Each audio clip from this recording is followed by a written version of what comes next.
அஸ்ஸலாமு அலைக்கும் வரஹ்மத்துல்லாஹி வபரகாத்துஹு. மனிதன் பூமியில் மட்டுமே வாழ முடியும் என்பதை இன்றைய விஞ்ஞானம் ஏற்றுக்கொண்டுள்ளது. சில கோள்களில் உயிரினம் வாழ்ந்த தடயம் உள்ளது என்று கூறப்பட்டாலும் அது நிரூபிக்கப்படவில்லை.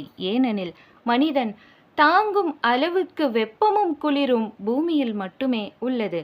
சில கோள்களில் காணப்படும் வெப்பமோ மனித உடலையே கரிக்கட்டையாக்கிவிடும். சில கோள்களில் காணப்படும் குளிரோ மனித இரத்தத்தையே உறைந்து போகச் செய்துவிடும். மேலும் உயிர் வாழ அவசியமான காற்றும் இந்த பூமியில்தான் உள்ளது. ஆக்சிஜன் துணையுடன் சில நாட்கள் விண்வெளியிலோ சந்திரனிலோ தங்குவதை வாழ்வது என்று சொல்ல முடியுமா? அது இயற்கைக்கு மாறானது. அதைவிட மிக முக்கியமானது என்ன தெரியுமா? பூமி மட்டுமே சூரியனிலிருந்து 23 டிகிரி சாய்வாக சுழல்கிறது. இப்படி சாய்வாக சுழல்வதால் தான் கோடை காலம், குளிர்காலம், வசந்த காலம், இலையுதிர் காலம் என்ற இயற்கை மாற்றங்கள் ஏற்படுகின்றன.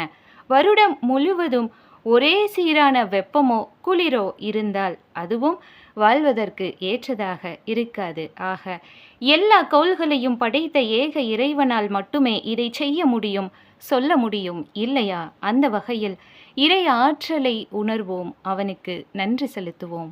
قال اهبطوا بعضكم لبعض عدو ولكم في الأرض مستقر ومتاع إلى حين قال فيها تحيون وفيها تموتون ومنها تخرجون